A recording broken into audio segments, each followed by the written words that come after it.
রবীন্দ্রনাথ ঠাকুরের লেখা আমি। আমারই চেতনা রঙে পান্না হলো সবুজ, চুনি উঠল রাঙা হয়ে। আমি চোখ মেললুম আকাশে, জ্বলে উঠল আলো পূবে পশ্চিমে। গোলাপের দিকে চেয়ে বললুম, সুন্দর সুন্দর হলো সে। তুমি বলবে, এ যে তত্ত্ব কথায় কবির বাণী নয়।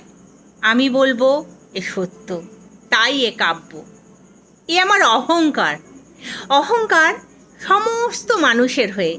মানুষের অহংকার পটেই বিশ্বকর্মার বিশ্বশিল্প। তত্ত্বজ্ঞানী জপ করছেন নিঃশ্বাসে প্রশ্বাসে। না না না, না পান্না, না চুনি, না আলো, না গোলাপ, না আমি, না তুমি।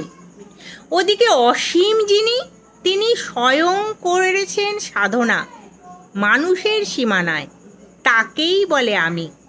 সেই আমির গহনে আলো আধারের ঘটল সঙ্গম। দেখা দিল রূপ, জেগে উঠল রস। না কখন ফুটে উঠে হলো হাঁ।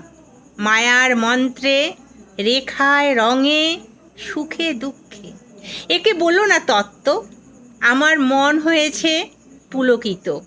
বিশ্ব আমি রচনার আসরে, হাতে নিয়ে তুলি, পাত্রে নিয়ে রং। পণ্ডিত বলছেন, বুড়ো চন্দ্রটা নিষ্ঠুর, চতুর হাসি তার। মৃত্যু দূতের মতো গুড়ি মেরে আসছে সে পৃথিবীর পাঁজরের কাছে। একদিন দেবে চরম টান। তার সাগরে, পর্বতে, মর্ত্যলোকে, মহাকালের নূতন খাতায় পাতা জুড়ে নামবে একটা শূন্য। গিলে ফেলবে দিন রাতের জমা খরচ। মানুষের কীর্তি হারাবে অমরতার ভান। তার ইতিহাসে লেপে দেবে অনন্ত রাত্রির কালি। মানুষের যাবার দিনের চোখ বিশ্ব থেকে নিকিয়ে নেবে রং। মানুষের যাবার দিনের মন ছানিয়ে নেবে রস। শক্তির কম্পন চলবে আকাশে আকাশে, জ্বলবে না কোথাও আলো। বিনাহীন সভায় যন্ত্রীর আঙুল নাচবে, বাজবে না সুর। সেদিন কবিত্বহীন বিধাতা একা রবেন বসে, নীলিমাহীন আকাশে ব্যক্তিত্বহারা অস্তিত্বের গণিত তত্ত্ব নিয়ে।